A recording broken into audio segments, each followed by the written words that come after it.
12,000 लड़कियां जी उत्तराखंड से गायब हैं। कौन जिम्मेदार है इसका कि आओ उत्तराखंड की लड़कियों के साथ रहो और क्या कहते हैं रजिस्टर करा लो हमारे यहाँ, रजिस्ट्रेशन बस वैसे खुला घूमो। फिर जमीन जिहाद माफिया, भूमाफिया जिहाद चल रहा है और आपका खनन जिहाद चल रहा है। सब पर बोलो, कम से कम नदी किनारे, नदी को नाला बना दिया, नाले को नदी बना दिया, मतलब सब कुछ इनके हाथ में है। ये जब चाहे भूगोल बदल दें, ये उत्तराखंड का भूगोल बदल दें, इतिहास बदल दें, सब कुछ बदल दिया, नक्शा बदल दिया। कांग्रेस तो नाटकबाज है। देखिए वो जैसे अपने घर में सोते वहां भी सो गए। अबे इतने बड़े आंदोलन होते सड़कों पे क्यों नहीं आते हो? एसी के अंदर तो कोई भी सो जाएगा पूरा मीडिया में जाने के लिए। मैं इस चीज से सहमत नहीं हूँ। साल में ये 5 दिन विधानसभा नहीं चलाते तो इनको हम तनख्वाह क्यों देते भाई? अगर कांग्रेस में गुटबाजियां ना होती, भाई प्रीतम गुट अलग, हरीश रावत गुट अलग, रंजीत रावत, करण मेहरा गुट अलग, तो गुट ही गुट है, गुट में खत्म हो गई। और जिस दिन मेरी आंख टेढ़ी होगी ना तो क्या हालत होगी सबको समझ में आ जाएगा। गैरसैंण विधानसभा की हम बात करें कि वहाँ पे राजधानी बनने की मांग चल रही है और गैरसैंण को क्या राजधानी बना पाएंगे।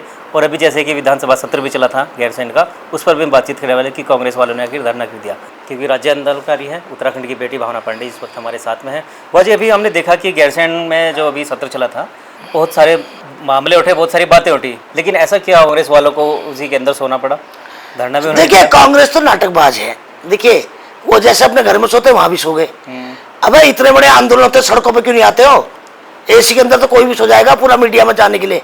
मैं इस चीज से सहमत नहीं हूँ। और गैरसैंण इन्होंने क्यों बनाया 1000 करोड़ रुपए खर्च करके? उसको स्थायी राजधानी बनाना चाहिए, कोई ग्रीष्मकालीन नहीं। और ग्रीष्मकालीन भी यार तो पूरा सत्र चलना चाहिए, सत्र चलता नहीं। आप बताइए साल में ये 5 दिन विधानसभा नहीं चलाते तो इनको हम तनख्वाह क्यों देते भाई? बंद करो इनकी तनख्वाह। किस लिए सरकारी वेतन देते? ये करते क्या है विधायक? जब ये जनता की आवाज नहीं उठा सकते, मुद्दों की आवाज नहीं उठा सकते, या तो उत्तराखंड राज्य आंदोलनकारी आंदोलन करेगा, या यूकेडी का आंदोलन करेगी, या बेचारे बेरोजगार संगठन करेंगे, या युवा लड़के जिन्होंने एग्जाम किए होते हैं वो खुद आंदोलन करते हैं।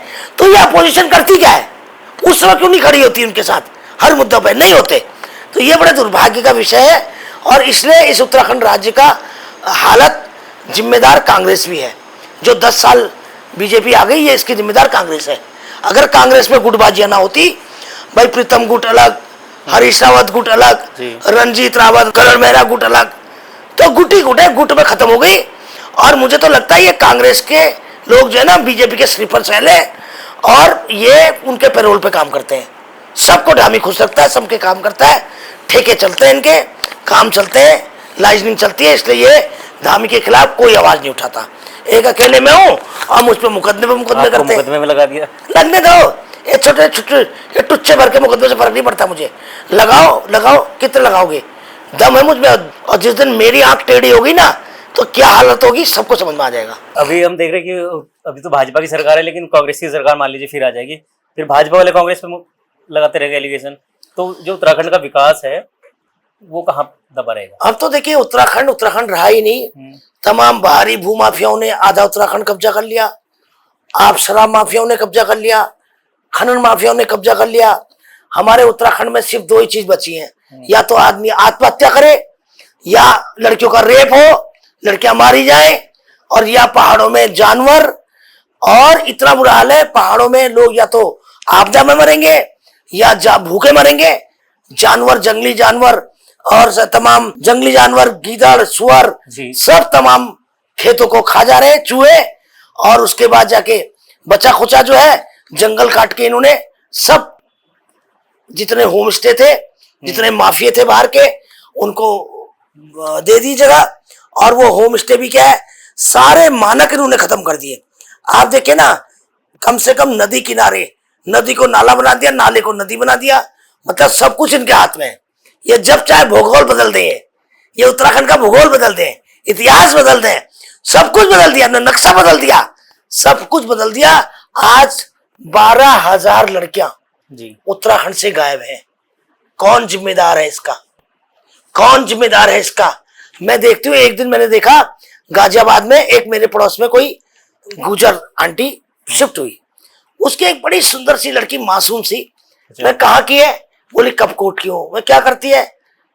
उन्होंने बताया कि ये कोई लड़का इसको भगा लाया वहां से अच्छा। और यहाँ से काम करता था ठेकेदारी का, और थोड़े दिन इस्तेमाल किया उसको, वो दिल्ली ले गया और उसके बाद गायब हो गया, उसको छोड़ गए। अब उस मासूम सी लड़की की 2 बच्चों के बुढ़े से शादी। दूध अगर जैसी लड़की हाथ लगाओ तो आपको खून, मतलब खून निकल जाएगा। इतनी सुंदर बच्ची, और आज वो उसके बराबर के बच्चों के बाप से शादी की। ऐसे तमाम कितनी हालत इस उत्तराखंड की, मर गई, मार दी, जिनसे कोई मिली बेच दी, जो दिल्ली के अंदर शर्म के मारे घर वापस, वो नरक झेल रही है दिल्ली में, नरक। दिल्ली, बंबई, कलकत्ता पहुंच गई लड़कियां, विदेश चली गई, कुछ ये राजकुंद्रा के पास चली गई, वो तुम्हारा पोर्न वीडियो जो बनाता था जी। वो जो उमेश कुमार का दोस्त था। ऐसी 12,000 लड़कियों का एक न्यूज पढ़ी थी मैं, कम से कम उत्तराखंड से 12,000 लड़कियां अब तक लापता है, जिसका कोई पता नहीं है। लेकिन जो स्वामी दर्शन भारती जी एक आवाज उठा रहे हैं, आंदोलन उठा रहे हैं, उस पर आप कुछ कहेंगे? क्या आंदोलन उठा रहे हो?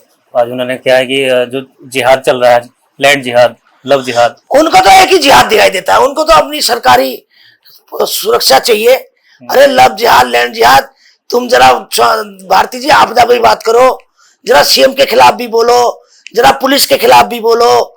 ये लव जिहाद, लव जिहाद, लव जिहाद, इसमें उनको पुलिस सिक्योरिटी मिल जाती है, थोड़ा हिंदुत्व वाली बात होती है। ये सब जैसे वो आंदोलनकारी थे, आज वो खत्म हो गए दर्शन भारती जी। लव जिहाद तो है ही, उसके अलावा जो जिहाद और चल रहे हैं यहाँ पर, शराब जिहाद चल रही, जमीन जिहाद, माफिया, भूमाफिया जिहाद चल रहा है, और आपका खनन जिहाद चल रहा है। सब पर बोलो। जो दलाल बैठे यहाँ पर, अरुण तोमर जैसे लोग, आलू वालिया जैसे लोग, 2-4-10 लोग जो ठेके पे दे रखे हैं मुख्यमंत्री ने पूरे प्रदेश को, जो कप्तानों ने ठेके पे उठा रखे, उस जिहाद पे बात करो। इन जिहाद पे लव जिहाद छोड़ो। लव जिहाद तो एकाध हो जाते हैं कभी कभी, वो बहुत गलत है, निंदनीय है, मगर उससे ज्यादा और पीड़ा है उत्तराखंडियों की। उत्तराखंडियों की बात करो, उत्तराखंडियों की। आप एक राज्य आंदोलनकारी हो मेरे साथ के, मैंने और दर्शन भारती ने साथ आंदोलन किया है। कभी कभी ये भी है, मुझे हमको लेने आते थे जब राजेंद्र रतूड़ी और ये सब, जब साकेत आते थे लोग, तो हम एक साथ ही जाते थे। तो इसलिए उत्तराखंड की पीड़ा को याद करो, ये भाजपा की लैंग्वेज मत यूज करो। तो अभी जो मुख्यमंत्री जी ने फैसला लिया था यूसीसी उत्तराखंड के अंदर लागू किया गया, आप उसके पक्ष में नहीं है? बिल्कुल पक्ष में नहीं हो। क्या मतलब है 370 यूसीसी से हमें क्या होना है? वो तो और खराब है। लिविंग रिलेशनशिप क्या है ये बताइए, कितने दुर्भाग्य की बात है। मुझे लगता है उत्तराखंड से ज्यादा यूपी के लोग यहाँ पे फायदा उठा रहे हैं। हाँ, अब तो खुला, उन्हीं के लिए तो बनाई है कि आओ उत्तराखंड की लड़कियों के साथ रहो, और क्या कहते हैं, रजिस्टर करा लो हमारे यहाँ, रजिस्ट्रेशन, बस वैसे खुला घूमो। फिर तो ही तुम पे केस नहीं बनेगा, खुले में छोड़। और सब ये धामी ने बहुत गलत किया है, और मैं इसकी घोर निंदा करती हूँ। और अगली बार ये उत्तराखंड के इतिहास में सबसे खराब मुख्यमंत्री मैं इसको घोषित करती हूँ आज।